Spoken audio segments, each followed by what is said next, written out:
प्यारे विद्यार्थियों, आज हम असिस्टेंट प्रोफेसर के लिए एक पेपर का अध्ययन करेंगे। साथ में सभी प्रतियोगी छात्रों जो असिस्टेंट प्रोफेसर के लिए तैयारी कर रहे हैं, विशेष रूप से उत्तर प्रदेश से संबंधित असिस्टेंट प्रोफेसर, चाहे वो हायर एजुकेशन हो, चाहे लोक सेवा आयोग के द्वारा हो, आप ज़रूर लाभान्वित होंगे। तो आते हैं हम, शायद ये असिस्टेंट प्रोफेसर अगले वर्ष 2023 में कभी भी फरवरी मार्च में यह पेपर हो सकता है। इसीलिए उसकी तैयारी के लिए मेरा थोड़ा सा प्रयास है। मैं doctor Shailendra Mishra, target with Shailendra के नाम से चैनल हमने बनाया है और हम समय समय पर सभी प्रतियोगी परीक्षाओं के लिए महत्वपूर्ण जानकारी देने का प्रयास करते हैं। उसी सिलसिले में आज हमने असिस्टेंट प्रोफेसर 2023 के लिए 30 क्वेश्चन, 30 प्रश्नावली को बनाया है। आइए हम इसको देखते हैं। 28 फरवरी को मनाया जाता है। क्या मनाया जाता है? या 18 February is celebrated as national forestry day, राष्ट्रीय वानिकी दिवस मनाया जाता है, कि इन्वायरमेंट डे मनाया जाता है, पर्यावरण दिवस मनाया जाता है, कि भोपाल ट्रेजेडी डे, भोपाल दुर्घटना दिवस मनाया जाता है, कि नेशनल साइंस डे, तो राष्ट्रीय विज्ञान दिवस मनाया जाता है। तो सही आप समझे, इसका सही उत्तर 28 फरवरी को राष्ट्रीय विज्ञान दिवस के रूप में मनाया जाता है।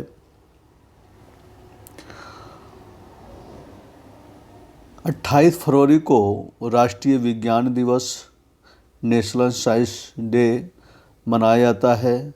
इसी दिन भारतीय वैज्ञानिक सर चंद्रशेखर वेंकट रमन ने फोटॉन के विकिरण की घटना की खोज की भी थी, जिसे बाद में रमन प्रभाव के नाम से भी जाना जाता है। आइए दूसरा क्वेश्चन, किस वर्ष विश्वविद्यालय आयोग को संवैधानिक दर्जा प्रदान किया गया है? 1966 में, कि 1956 में, कि 1976 में, कि 1986 में? तो इसका सही उत्तर होगा 1956 ईस्वी में।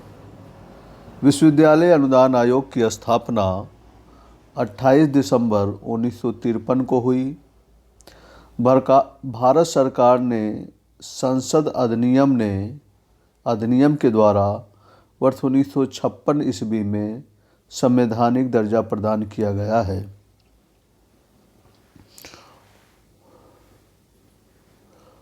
आते हैं क्वेश्चन 3, भारत का पहला शैक्षिक संस्थान जिनके पास सुपर कंप्यूटर है।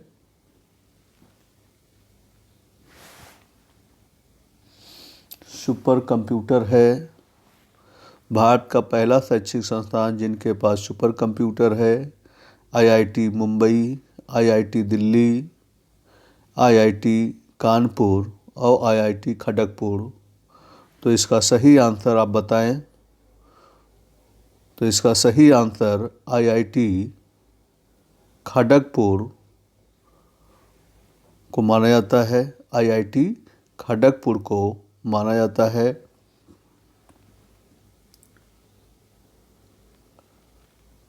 सन 2014 में आईआईटी कानपुर भारत का पहला शैक्षिक संस्थान बना जिनके पास सुपर कंप्यूटर था। चौथा क्वेश्चन, नया सॉफ्टवेयर संदेश पाठक विकसित किया गया।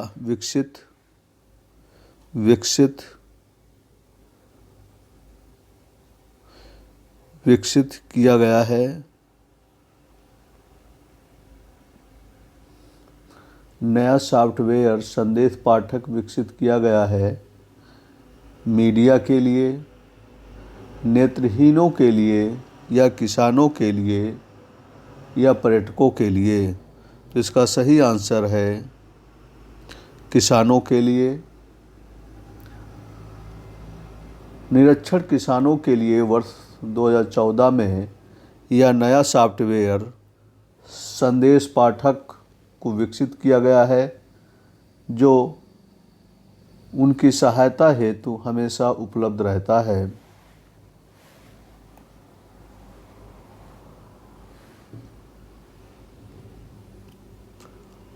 पांचवा क्वेश्चन देखते हैं, निम्नलिखित कंप्यूटर भाषाओं में से कौन सी भाषा आर्टिफिशियल इंटेलिजेंस या कृत्रिम बुद्धि हेतु प्रयुक्त किया जाता है? फोल्ट्रान है कि कोबोल है कि प्रोलोग है कि इनमें से कोई नहीं? तो इसका सही आंसर प्रोलोग होगा। प्रोलोग इसका सही आंसर प्रोलोग। इसका सही आंसर प्रोलोग होगा।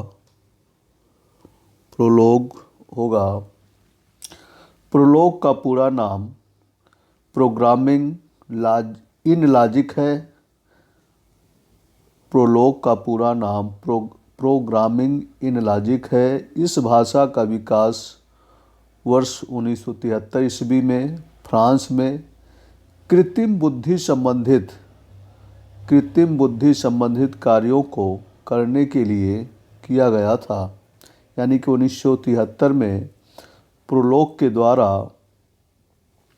द्वारा बनावटी बुद्धि या कृत्रिम बुद्धि को बनाने का प्रयास किया गया था।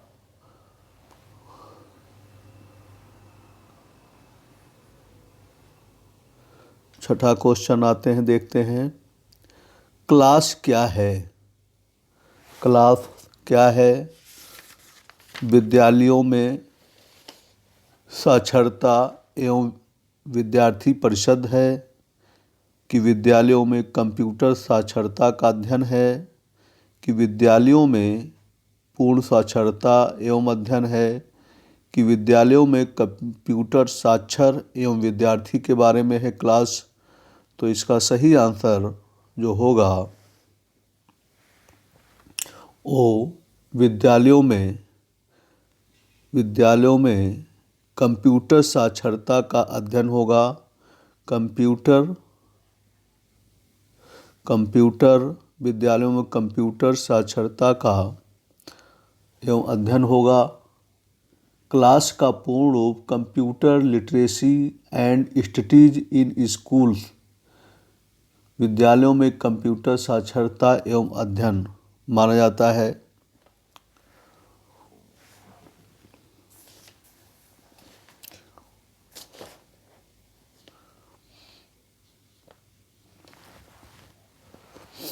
सातवां क्वेश्चन, जैव पारिस्थितिकी सबसे ज़्यादा विकसित है या समृद्ध है? ये कहाँ पर है? उष्णकटिबंधीय क्षेत्रों पे है कि ध्रुवीय क्षेत्रों में है कि शीतोष्णकटिबंधीय क्षेत्रों में है कि महासागरों में है? तो जैव पारिस्थितिकी सबसे ज़्यादा समृद्ध उष्णकटिबंधीय क्षेत्रों में माना जाता है। उष्णकटिबंधीय क्षेत्रों में माना जाता है। अगला क्वेश्चन, सूची फर्स्ट सूची सेकंड के आधार पर सही कोड का चयन कीजिए। गौरा देवी, परिस्थिति, ग्लेशियोलॉजी या पृथ्वी दिवस। मिलान करना है ग्लेशियर से। 22 अप्रैल चिपको आंदोलन, एजी टांसले। तो इसका सही आंसर जो होगा गौरा देवी। गौरा देवी जो है चिपको आंदोलन से संबंधित है। ये उत्तराखंड में था, उत्तराखंड से संबंधित है। जब वहाँ के लोगों ने पहाड़ों पर पेड़ काटना शुरू करते थे तो वहाँ की औरतें गौरा देवी के नेतृत्व में पेड़ों से चिपक जाती थीं और इसीलिए इसका नाम चिपको आंदोलन पड़ा। तो गौरा देवी चिपको आंदोलन से संबंधित हैं। वहीं पर परिस्थिति एजी टांसले हैं। परिस्थिति एजी टांसले। और ग्लेशियोलॉजी ग्लेशियर से संबंधित है। पृथ्वी दिवस 22 अप्रैल को मनाया जाता है। इस प्रकार से इसका सही आंसर क्वेश्चन ए होगा। अगला क्वेश्चन, अंग्रेजों द्वारा दिल्ली को राजधानी कब बनाया गया था? तो इसका सही आंसर 1892 होगा कि 1905 होगा कि 1911 होगा कि 1927 होगा।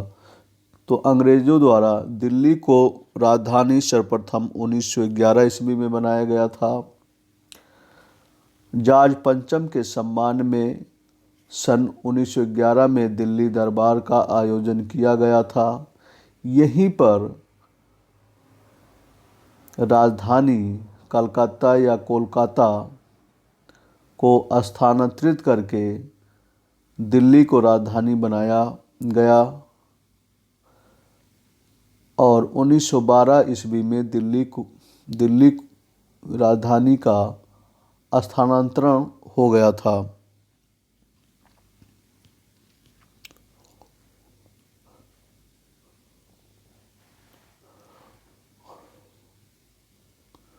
आते हैं 11वां क्वेश्चन। तो निम्नलिखित में से कौन सा काल भारतीय इतिहास में सल्तनत काल के नाम से जाना जाता है?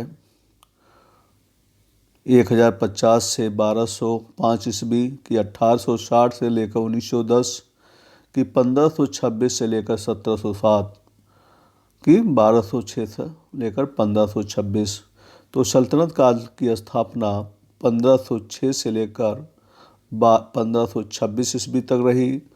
1526 ईस्वी में ही पानीपत के प्रथम युद्ध में इब्राहिम लोदी और बाबर के बीच में होता है और बाबर विजित हो जाता है, इब्राहिम लोदी पराजित हो जाते हैं।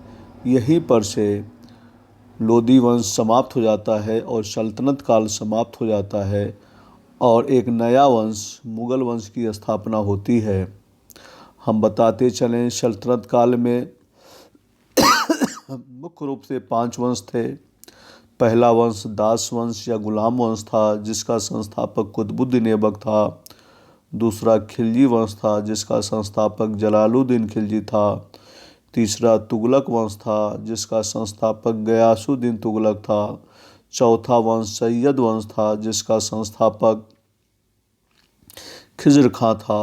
और 5वां वंश लोदी वंश था जिसका संस्थापक बहलोल लोदी था और इसका अंतिम शासक बहलोल लोदी, सिकंदर लोदी, उसके बाद से इब्राहिम लोदी था। लोदी वंश का यह अंतिम शासक इब्राहिम लोदी था जिनके बीच हरियाणा के निकट पानीपत के मैदान में पानीपत का प्रथम युद्ध 21 अप्रैल 1526 ईस्वी को होता है और यहीं पर इब्राहिम लोदी पराजित हो जाता है और पानीपत के विजय से मुग़ल वंश की स्थापना होती है। और मुग़ल वंश को नींव रखने वाला बाबर था, लेकिन इसका वास्तविक संस्थापक अकबर को माना जाता है। पानीपत के प्रथम युद्ध में बड़े पैमाने पर तोपखाने का प्रयोग किया गया था और तोपखाना के की बहुतायत में प्रयोग करने के कारण ही यहाँ के इब्राहिम लोदी के नेतृत्व में राजपूत सेना और इब्राहिम लोदी को भी पराजय का सामना करना पड़ा। क्वेश्चन 13, मुगल वंश की संस्थापना या स्थापना किस युद्ध के साथ हुआ? मुगल वंश की स्थापना किस युद्ध के साथ हुई? तराइन का प्रथम युद्ध के साथ, कि तराइन का द्वितीय युद्ध के साथ, कि प्लासी के युद्ध के साथ? तो पानीपत के प्रथम युद्ध के साथ 1526 ईस्वी में मुगल वंश की स्थापना होता है। मौर्य वंश की स्थापना किस शासक ने की थी? चाणक्य ने की थी, कि राजा अशोक ने की थी, कि चंद्रगुप्त प्रथम ने की थी, कि चंद्रगुप्त मौर्य ने की थी? तो आपने सही पकड़ा, मौर्य वंश की स्थापना चंद्रगुप्त मौर्य ने की थी। चंद्रगुप्त मौर्य का गुरु चाणक्य था, जिसे विंध्याचल पर्वत के पास से ही एक बच्चे के रूप में चाणक्य लाता है और इसको सैनिक प्रशिक्षण प्रदान करता है और इसी के मदद से नंद वंश के शासक घनानंद को पराजित करने के बाद भारतवर्ष में मौर्य वंश की स्थापना चंद्रगुप्त मौर्य करता है।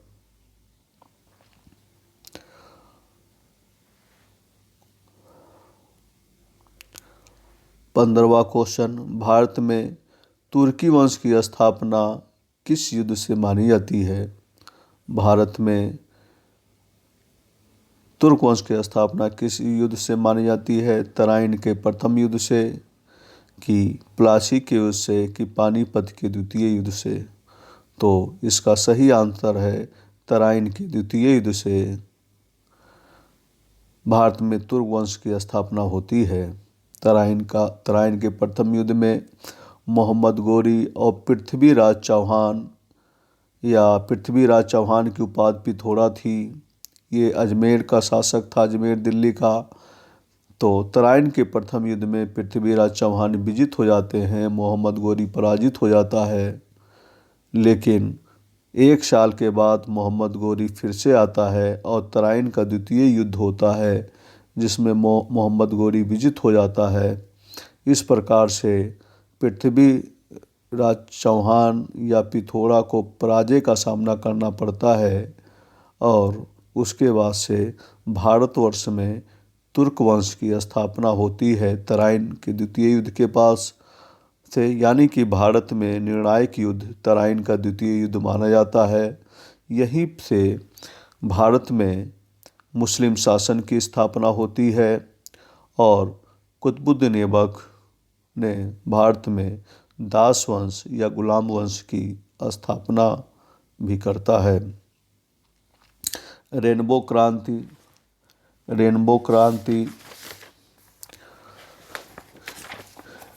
क्रांति किससे संबंधित है? रेनबो क्रांति किससे संबंधित है? कृषि एवं संबंधित क्षेत्रों के विकास से, औद्योगिक क्षेत्र के समग्र विकास से संबंधित है, कि बैंकिंग क्षेत्र के विकास से संबंधित है, कि ग्रीन हाउस के प्रभाव किससे संबंधित है? तो इसका सही आंसर कृषि से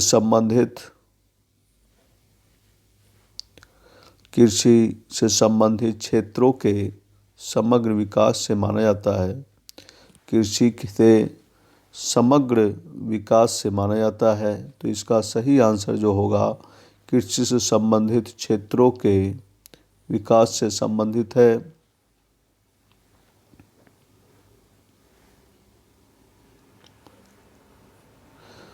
तो रेनबो क्रांति संबंधित है कृषि एवं संबंधित क्षेत्रों के समग्र विकास से, यानी कि इंद्रधनुषीय क्रांति रेनबो रेवोल्यूशन सभी प्रत्यक्ष या अप्रत्यक्ष रूप से देश के कृषि क्षेत्र से आई विभिन्न क्रांतियों को एक साथ लेकर चलने से हुआ था।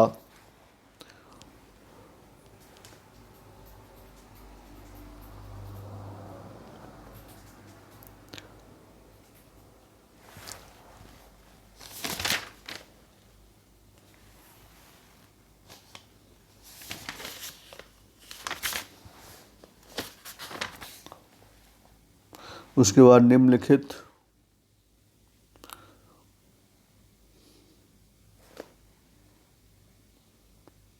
निम्नलिखित में से कौन सी गैस ग्रीन हाउस गैस में शामिल नहीं है? कार्बन डाइऑक्साइड शामिल नहीं है ग्रीन हाउस गैस में, कि मीथेन शामिल नहीं है, कि नाइट्रस ऑक्साइड शामिल नहीं है, कि हाइड्रोजन शामिल नहीं है? तो ग्रीन हाउस गैस में हाइड्रोजन शामिल नहीं है। दूसरा है क्योटो प्रोटोकॉल क्या है? क्योटो प्रोटोकॉल क्या है? क्योटो प्रोटोकॉल क्या है? यह ग्लोबल वार्मिंग को कम करने हेतु प्रयास किए गए देशों के बीच एक समझौता है, कि दूसरा या अम्ल वर्षा को कम करने हेतु प्रयत्न करने के लिए देशों के बीच एक समझौता है, या प्रदूषण को नियंत्रित करने हेतु पौधे लगाने के लिए प्रयत्न करने के लिए देशों के बीच एक समझौता है, या परमाणु ऊर्जा का उपयोग शुरू करने के लिए देशों के बीच एक समझौता है। तो क्योटो प्रोटोकॉल क्या है? यह ग्लोबल वार्मिंग को कम करने हेतु प्रयत्न करने के लिए दूसरे देशों के बीच एक समझौता है। इसी को हम क्योटो प्रोटोकॉल कहते हैं। पृथ्वी के वायुमंडल में दो सबसे प्रचुर मात्रा में पाई जाने वाली गैसें कौन सी हैं?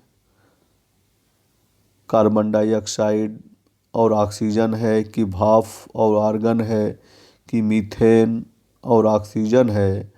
तो वायुमंडल में सबसे ज़्यादा प्रचुर मात्रा में पाई जाने वाली गैस जो है वो नाइट्रोजन है और दूसरा ऑक्सीजन है। नाइट्रोजन है और दूसरा ऑक्सीजन है।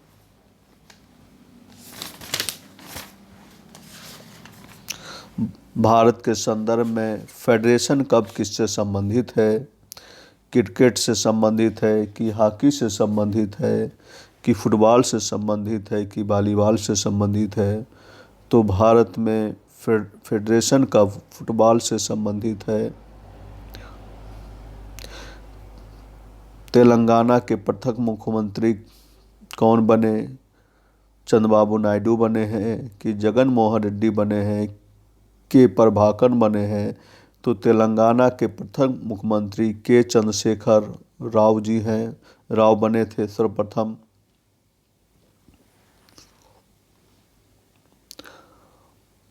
तो प्रायद्वीपीय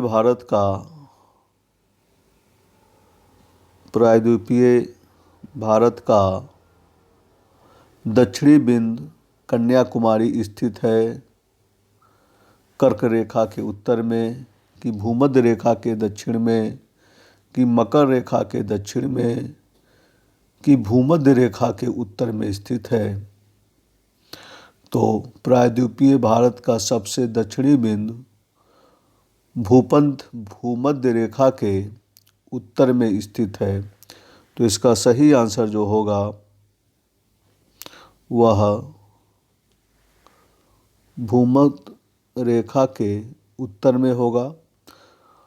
प्रायद्वीपीय भारत का सबसे दक्षिणी बिंदु भूमध्य रेखा के उत्तर में है, यानी कि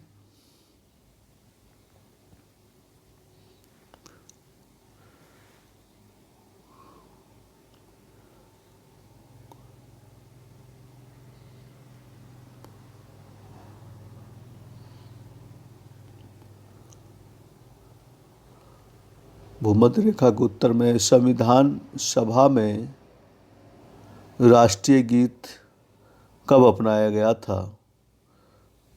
26 जनवरी 1950 को, कि 15 अगस्त 1947 को, कि 14 अगस्त 1947 को? तो संविधान सभा में राष्ट्रीय गीत 24 जनवरी 1950 को अपनाया गया था।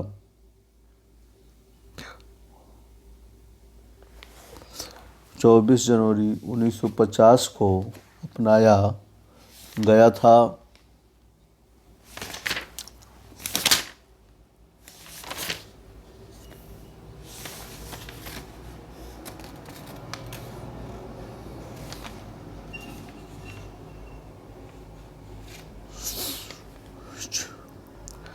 प्रायद्वीपीय भारत का सबसे दक्षिणी बिंदु कन्याकुमारी में स्थित है, वह है भूमध्य रेखा के उत्तर में स्थित है।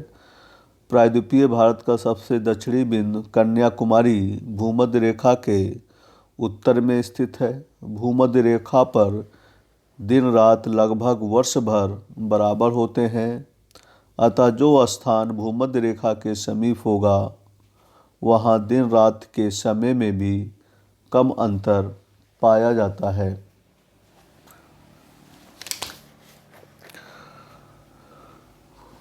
जब अगला क्वेश्चन 24वां, जब सरकार की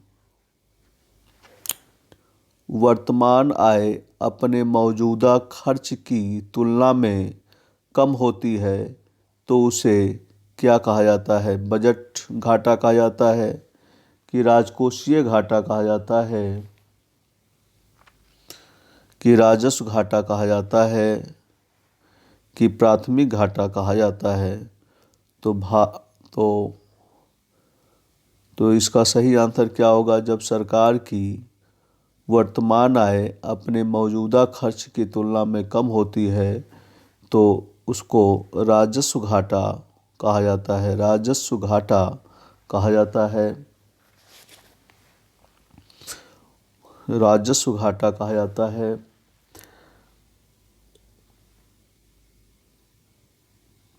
अर्थात कहने का मतलब, जब सरकार की वर्तमान आय अपने मौजूदा खर्च की तुलना में कम होती है तो इस घटना को हम राजस्व घाटा कहते हैं। बजट घाटा बराबर कुल व्यय माइनस कुल प्राप्तियां। सरकार के कुल व्यय में दोनों मदें आती हैं, राजस्व व्यय और पूंजीगत व्यय। इस प्रकार कुल प्राप्तियों में उक्त दोनों मदों से प्राप्त आय शामिल होता है। अगला क्वेश्चन, भारत की संविधान सभा के पहले अध्यक्ष कौन थे? डॉक्टर राजेंद्र प्रसाद जी थे, कि लौह पुरुष सरदार पटेल जी थे, कि डॉक्टर भीमराव अंबेडकर जी थे, कि तो भारतीय संविधान सभा के पहले अध्यक्ष डॉक्टर सच्चिदानंद सिन्हा जी थे। तो संविधान सभा की प्रथम बैठक 9 दिसंबर 1946 को बुलाई गई थी। सच्चिदानंद सिन्हा को सभा का अस्थायी अध्यक्ष नियुक्त किया गया। 11 दिसंबर 1946 को डॉक्टर राजेंद्र प्रसाद को संविधान सभा का अस्थायी अध्यक्ष चुना गया था। BN राव को संविधान सभा के संवैधानिक सलाहकार पद पर नियुक्त किया गया था।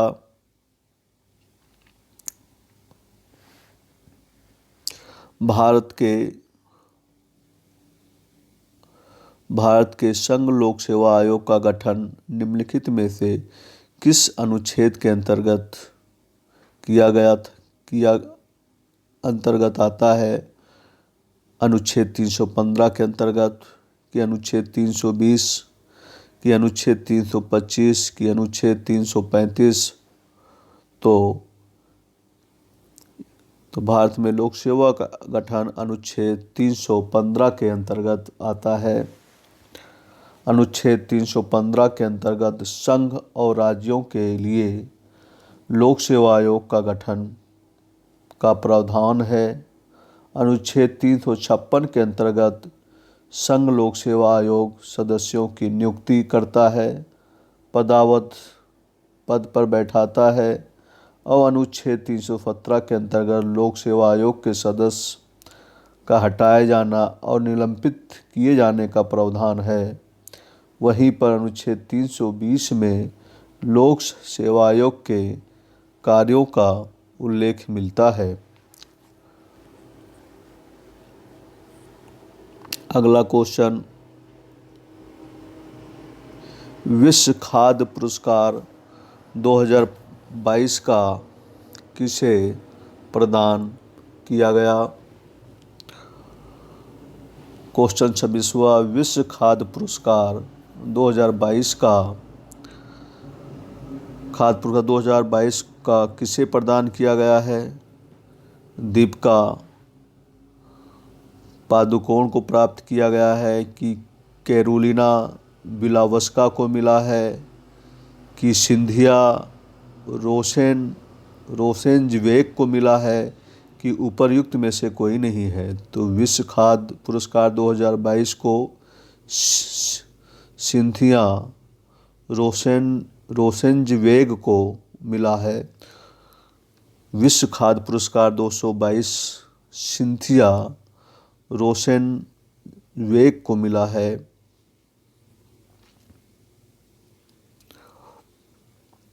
अगला question, time person of the year 2021 का पुरस्कार किसे मिला है?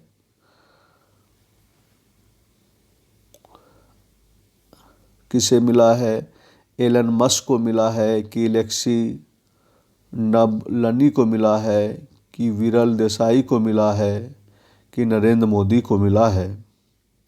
तो इस प्रकार से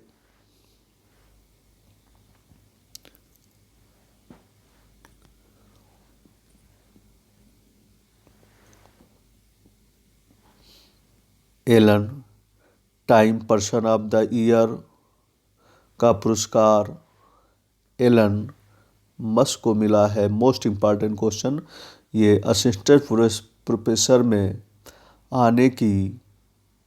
ये क्वेश्चन आने की पूरी संभावना है। अगला 28वां क्वेश्चन, 15वां पुरुष हॉकी विश्व कप 2023 किस देश में आयोजित किया जाएगा? पाकिस्तान में किया जाएगा, कि चीन में किया जाएगा, कि उत्तरी कोरिया में किया जाएगा, कि भारत में किया जाएगा? तो 15वां पुरुष हॉकी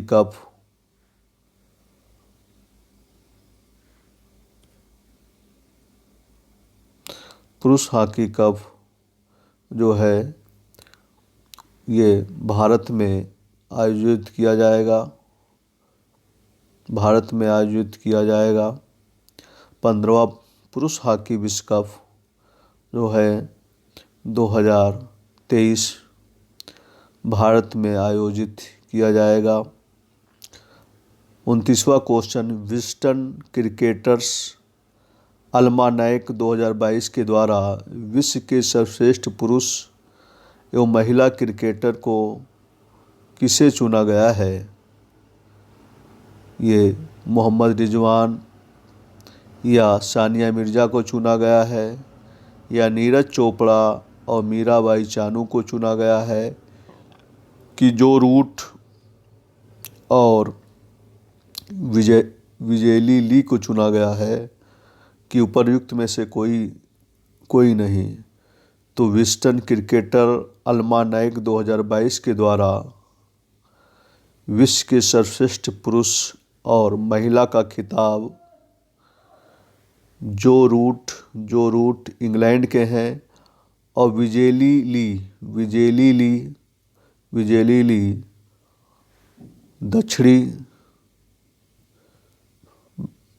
ली चुनी गई हैं जो दक्षिणी अफ्रीका के रहने वाली हैं।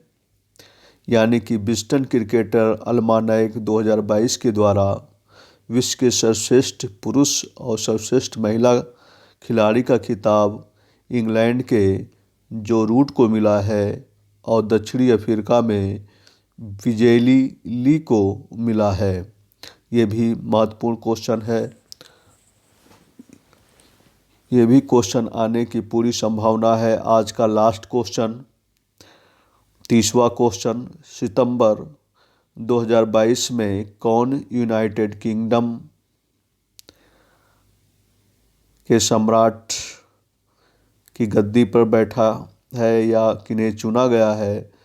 पहला है किंग चार्ल्स प्रथम को चुना गया है कि किंग चार्ल्स पंचम को चुना गया है कि किंग चार्ल्स द्वितीय को चुना गया है? तो इसका सही आंसर होगा किंग चार्ल्स तृतीय को यूनाइटेड किंगडम का सम्राट बनाया गया है।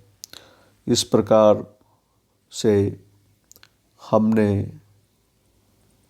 सरल ढंग से इन क्वेश्चनों को आगामी आयोजित होने वाली असिस्टेंट प्रोफेसर की परीक्षा में इन क्वेश्चनों से काफ़ी लाभ मिलेगा। हो सकता है कि मेरे प्रयास से आपको 2, 4, 5 क्वेश्चन मिल सकता है। तो आप लोग एक बार देखने का प्रयास अवश्य करें। विशेषकर असिस्टेंट प्रोफेसर के लिए ये केवल उत्तर प्रदेश के लिए नहीं है, सभी राज्यों के असिस्टेंट प्रोफेसर में ये प्रश्नावली आपकी सफलता में प्रमुख भूमिका निभा सकता है। इसलिए सभी प्रतियोगी छात्रों से अनुरोध है कि इसको बड़ी सावधानी से इस वीडियो को सुने और सही आंसर को कंठस्थ करें। ये आंसर कई पुस्तकों से ढूंढकर सही आंसर देने का प्रयास किया गया है। मैं डॉक्टर शैलेंद्र मिश्रा सभी प्रतियोगी परीक्षा आने वाले असिस्टेंट प्रोफेसर के लिए भगवान आपको सफलता दिलाएं, इसी शुभकामनाओं के साथ मैं अपनी वाणी को विराम देता हूँ। धन्यवाद।